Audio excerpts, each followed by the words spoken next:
It is the morning sports desk for Tuesday, April 16th. I'm CJ Baumgartner, and there's Corey Tackman with his 90s intro.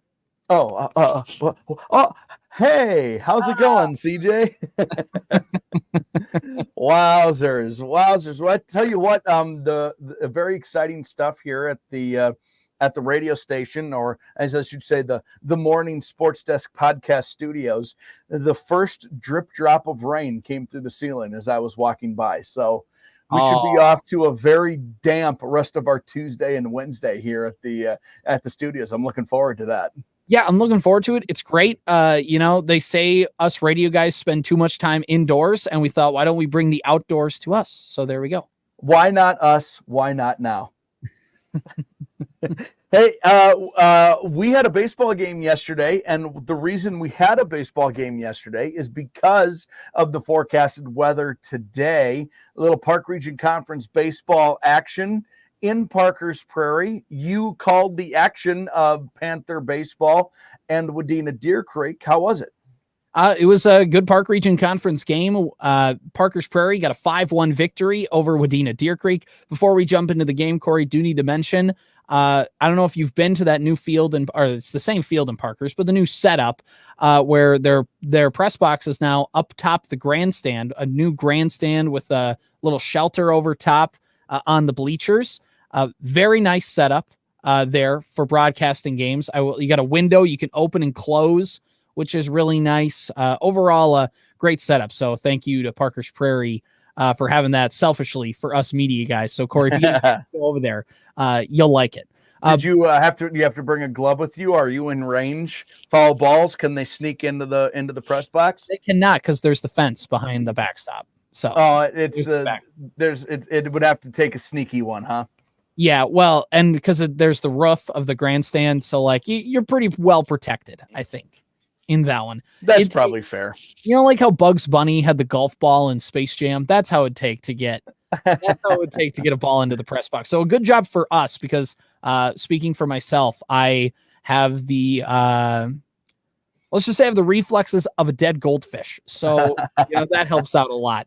But overall, it was a fun game. And with it being a Monday and the first game of the week and a conference game, teams typically want to give you your best. And Parkers Prairie put their guy on the mound and really saw 7 strong innings. I was about to say a shutout, but it was 7 innings of 1-run ball in the game. And I'm trying to pull up my stat sheet just so I can get the number of strikeouts that Dylan DeBilson had pitching in this game. He overall finished with 7 strikeouts over 7 innings of work, 1 earned run allowed, and had 5 hits allowed in the ball game. Overall, just you want one of your top guys on the mound to pitch, and DeBilson came out and did that and put Parkers Prairie in a good shot to win this game. The Panthers got a run right away in the top of the first inning. David Revering reached on a hit by pitch, stole second base, and Joe Johnson hit him in, ringing a double down the left field line to make it 1-0. In the top of the third inning, Wadena Deer Creek would get on the board. Bottom of the order coming through with Jaden Kenny getting a leadoff single, eventually would be hit in on an RBI single by Kobe Snyder. The game was tied up at 1, but Parkers Prairie immediately responded with 3 runs in the bottom of the third inning.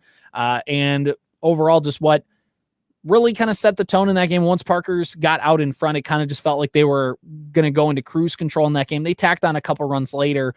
If you're Parkers Prairie, they played a clean ball game. They did everything they needed to do. They ran the bases well. Corey, you're going to like this. In the 5th inning, so the final run that Parkers Prairie scored, there was a run around third base and 1 out, I believe, in the inning. 0 or 1 outs. And I want to get this right in my stat. So I'm looking up my stat sheet here from yesterday. I want to get the names right.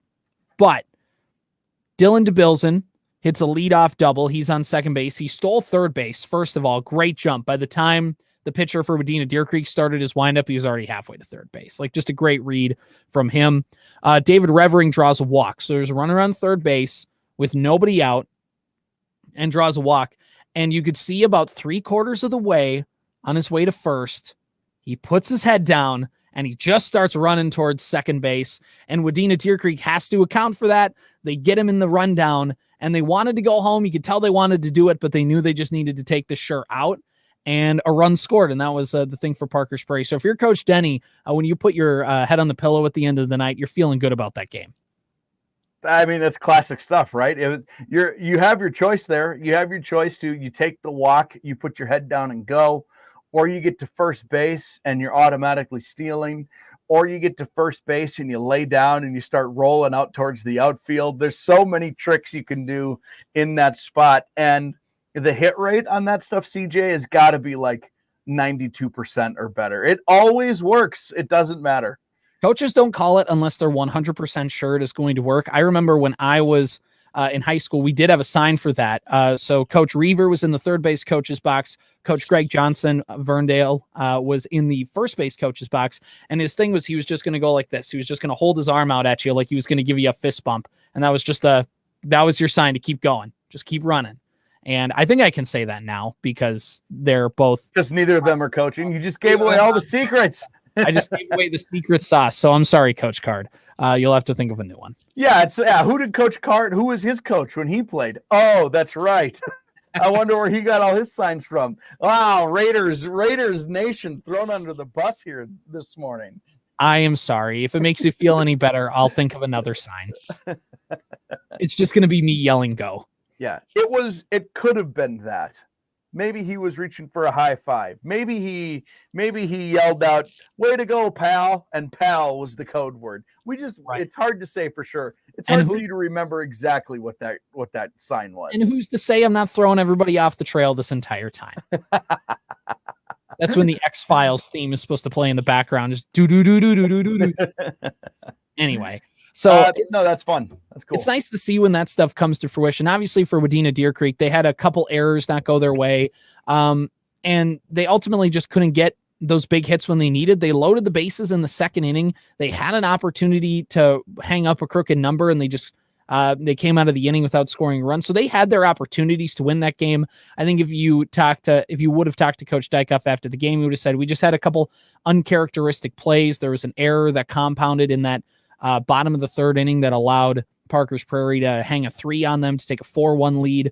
So I think when you look at that overall, there's things that teams can take away in this game and each kind of go, okay, we could do this better. We could do that better. Overall, a nice win for Parkers Prairie. I believe they have an undefeated start to the season. We mentioned yesterday that they got a victory over New York Mills, section opponent, Park Region Conference opponent. They got a big win over Bertha Hewitt Verndale, conference opponent. And then they got a win over Belgrade Bruton Alrosa, a section opponent who I believe beat them in the section championship game last year. And they're trying to get back to that point. And it's going to just be a good season, I think, for Park Region Conference baseball when you got teams like Wadena Deer Creek, Parkers Prairie, New York Mills, kind of those teams that we always imagine to be towards the top. It was a fun game of baseball yesterday. I expect it to be a fun little race towards the top. And we got Pillager who I saw last week, who also should be towards the top. Park Region Conference baseball, Corey, still in a pretty nice spot. One of the names you mentioned was David Revering, who made an impact on that game. He has made an impact on every sport he has played throughout his entire career, and especially this season. CJ, David got a really impressive recognition the other day. Yeah, he did. So David Revering received the Minnesota Honor Award as one of the top scholar athletes in the state. Recognition for that award took place on Sunday. According to the Panther football Twitter account, it says David and his family attended the awards presentation at TCO Performance Center in Eagan, where the Minnesota Vikings, of course, practice. And there's a picture of him on the Parkers Prairie Panther Twitter page. We have a link to that tweet and the whole story on our website, WDenaRadio.com, and the Superstation K106 app. Go check that out. Obviously, Parkers Prairie's had themselves a nice run in sports for the last handful of years, and Revering has been a big part of that. Obviously, that team went to the state tournament in football this year for the first time in a long time, winning Section 6A. So overall, hats off to him, man. That's a nice accomplishment. Yeah, congratulations, David. He's had a pretty incredible career, and it doesn't matter the sport that you name. He's made a pretty nice impact in his varsity time and his career. Somebody who's not having as fun of a time right now is just Minnesota Twins baseball in general. Why? What's going on? Well, first of all, Louis Varland leaving too many pitches out over the middle of the plate. And I think you've seen that with Twins pitching so far. I don't have the numbers looked up on this because I'm waiting like another week or two. I have a theory that's half baked in terms of the Twins are giving up way too many home runs as a pitching staff. And by that, I mean, they're leaving too many mistake pitches and hitters are just keying in on them. It's what the Twins offense wants to be, where they take advantage of mistakes and hit them into the seats. Teams are doing that against the Twins right now. Their starting pitching has been overall fine, but when Louis Varland came up yesterday, gave up a few home runs, not looking great with himself, too many cutters that just have gotten hit really hard and ones that have found too much of the plate, but that's its own separate issue. The biggest thing for the Twins in the last couple of games has been their infield defense, Corey, has been atrocious, awful, bad. And when you don't have Royce Lewis at third, and more importantly, Carlos Correa at shortstop, things get a little thin. Remember, the Twins lost in big reason why on Sunday, because Kyle Farmer had a tough time fielding some baseballs at third base. Ed Julian committed an error in the first inning that ended up leading to a couple runs for Baltimore early. So overall, it's their pitchers need to be perfect with the way this offense has been not producing. And when your defense behind you can't make the plays, that puts even more pressure on your guys to be perfect. And that's where the Twins are sitting right now. Ed Julian, of course, not known for being the best defender. Kyle Farmer is a guy who you'd hope to be kind of that multi-positional guy, but has seen a lot of time at second base. And Willie Castro having to be your primary shortstop right now without Carlos Correa.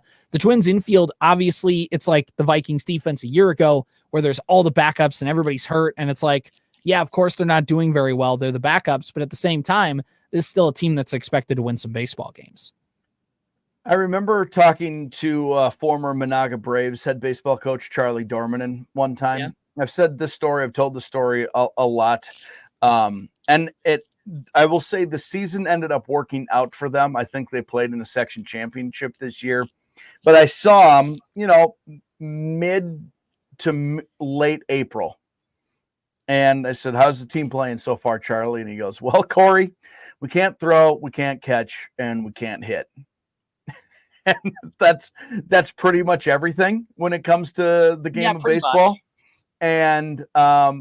And I, he was right at the time, probably about the team. Like I said, it worked out for Monaga. They played in the section championship game that year. And of course his teams were always very good, but if your team can't throw and it can't catch and it can't hit, you're going to have a bad time, right? If you French fry when you're supposed to pizza, you're going to have a bad time. And the Twins are French frying straight down this hill right now. It's not a good sign for Twins baseball. And of course, one of the scary things about errors, and one of the reasons why nobody likes them, is because they have a way of not just snowballing an inning,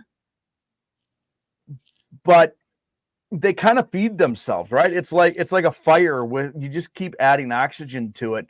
And the more errors you commit, the more pressure you start to put on yourself to field the ball and make a good throw. And the tighter you are, all of a sudden that short hop is a little harder to field. The quicker the runner is, the more you have to rush the throw, and you end up short hopping it over to first base. It kind of feeds itself in a really bad, monsterish way.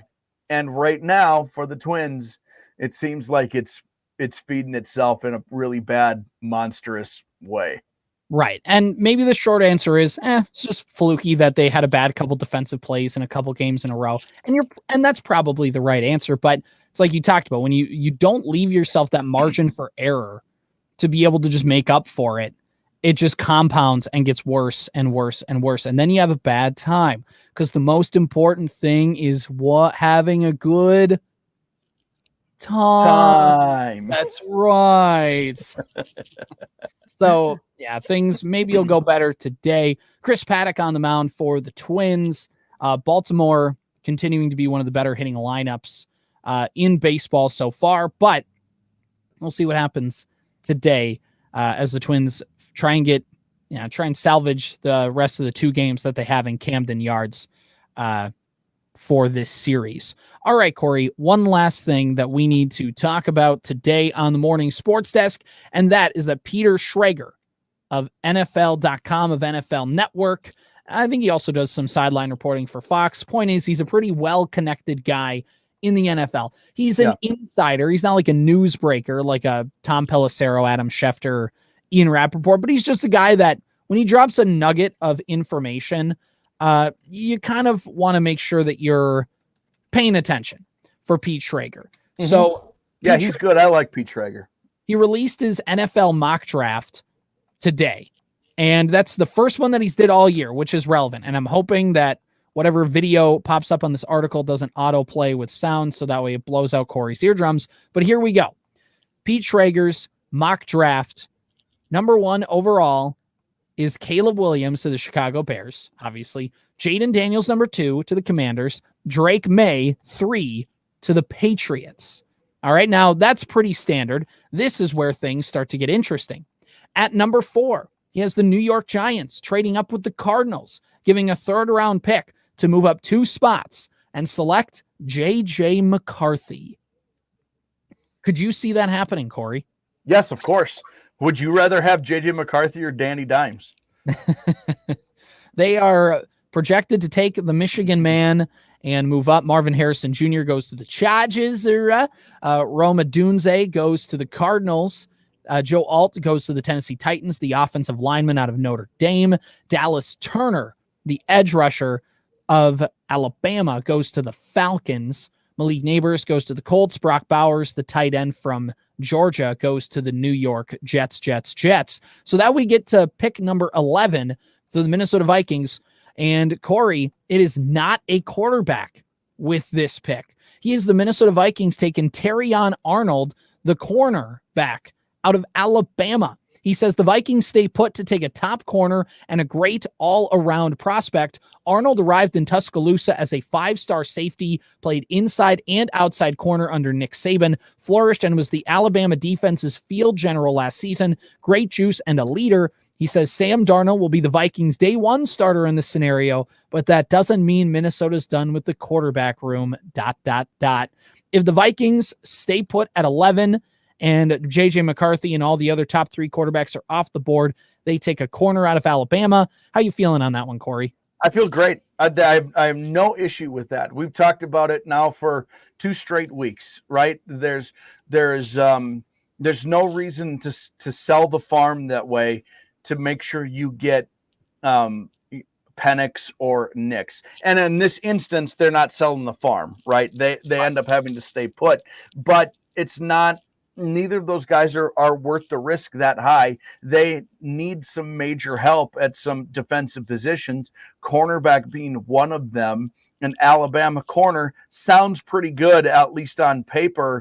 I have no issue with that because in all likelihood, and as Pete Schrager hints at, Penix and or Nix is going to be available 12 spots later. And this is the other thing, too. I think we always talk about defensive line. They could use some help on that.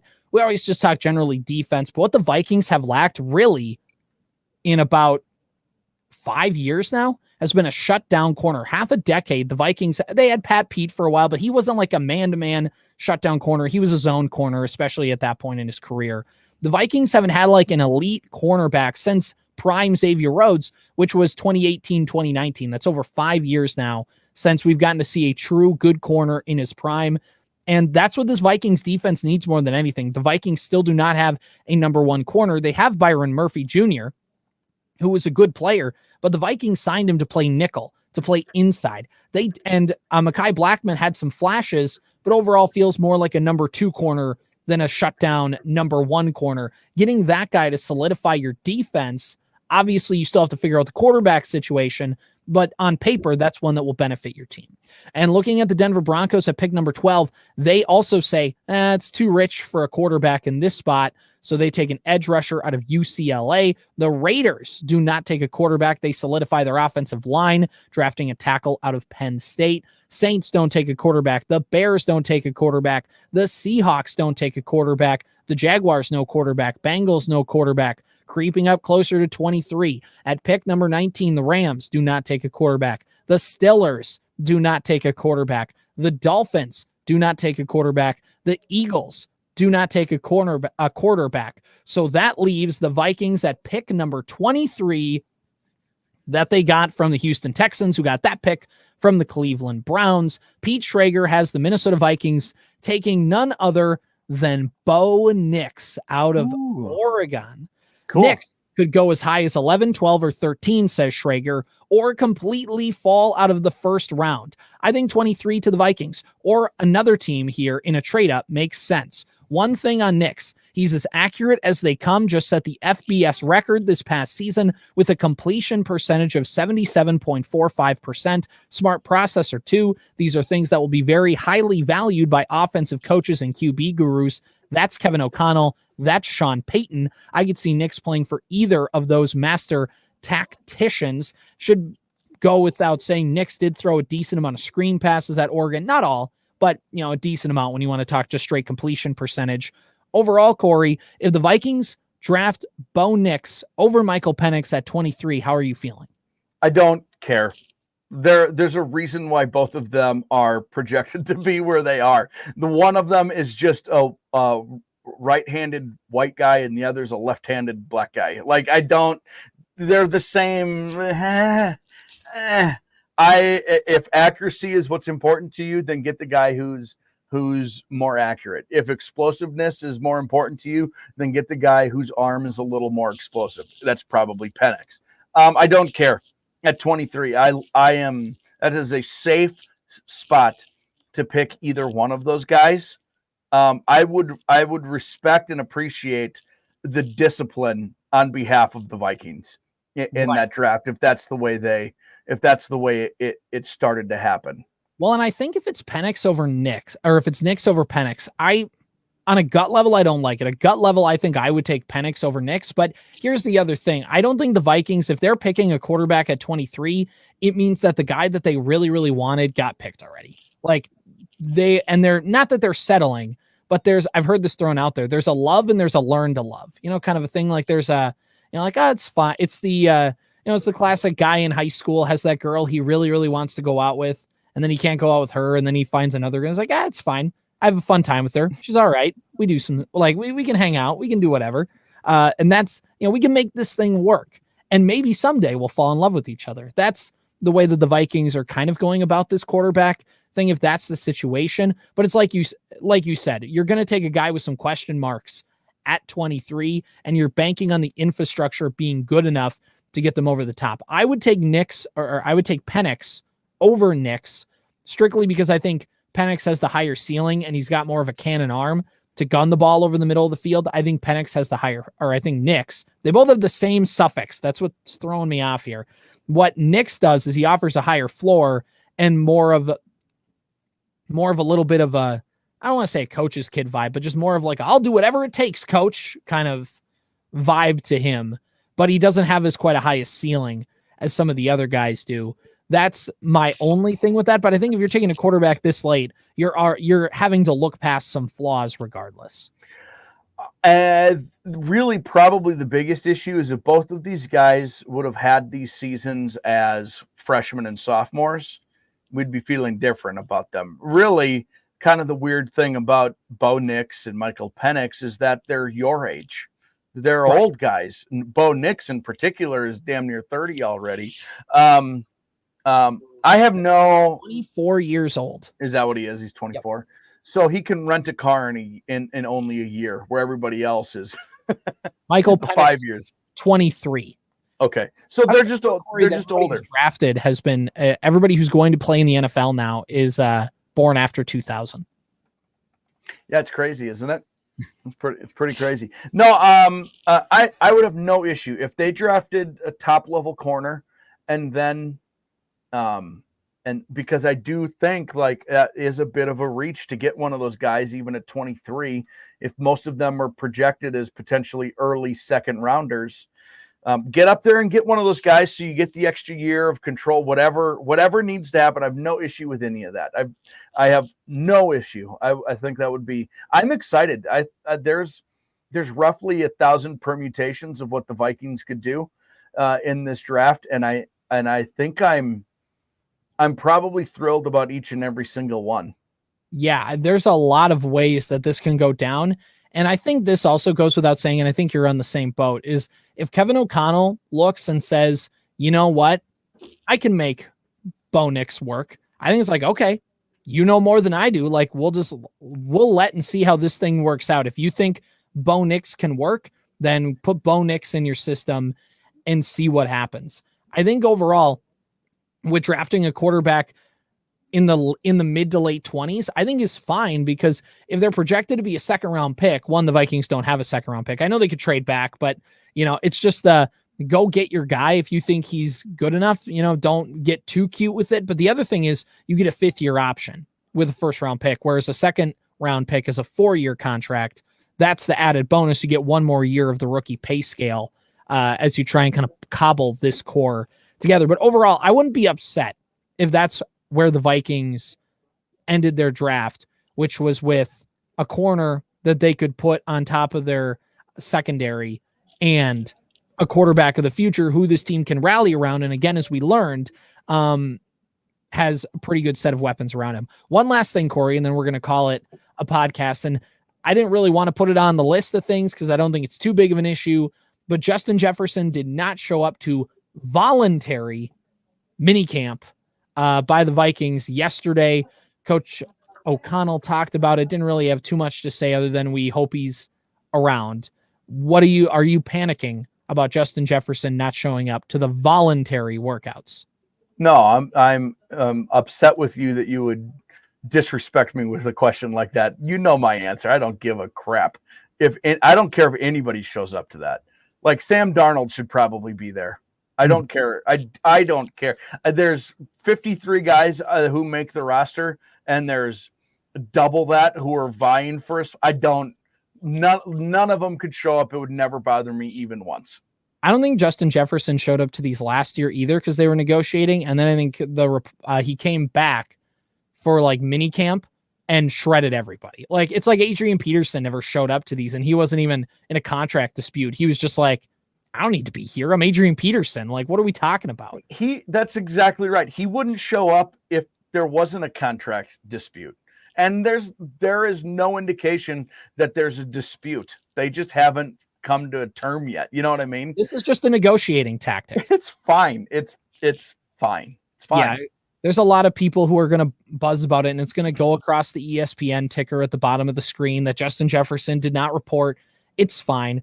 And you know what? At the end of the day, whether Jefferson signs tomorrow, whether he signs June 1st, July 1st, September 1st, doesn't matter. Like, remember how worked up everybody got about TJ Hawkinson getting ear infections and missing practice, as a negotiation tactic? Everybody whined, and then he signed his contract and he had a nice season before his knee got ripped up.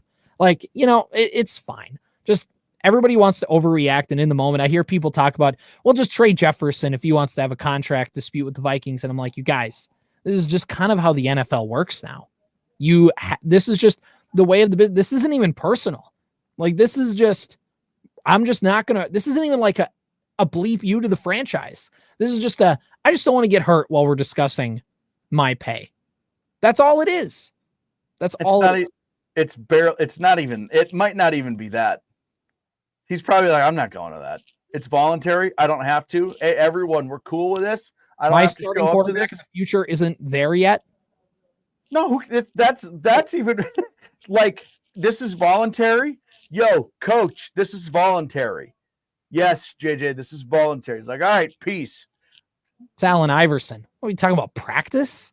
It's voluntary practice. Voluntary practice. He's practicing. It's nothing. It's nothing. Right. Nothing. The only thing is if this, and this will be the last thing I'll say, and then we'll wrap it up, is if he's not there for training camp, it gets a little concerning, not because I don't think the contract gets worked out, but because if you have JJ McCarthy, Drake May, Bo Nix, Michael Penix, whoever that quarterback is, if he is on the field trying to get reps in training camp, he should build that rapport with Jefferson as soon as possible. And that's the only caveat. It's not so much that's not a caveat. That's a totally different thing. Right. Like if you're missing this, he's not missing anything by missing this. He's missing stuff if Bo Nix needs to throw him the ball or Sam Darnold needs to throw him the ball. then Right. we're talking about him taking a stand. Yeah. It's just it's totally different thing. This has been the Morning Sports Desk for Tuesday, April 16th.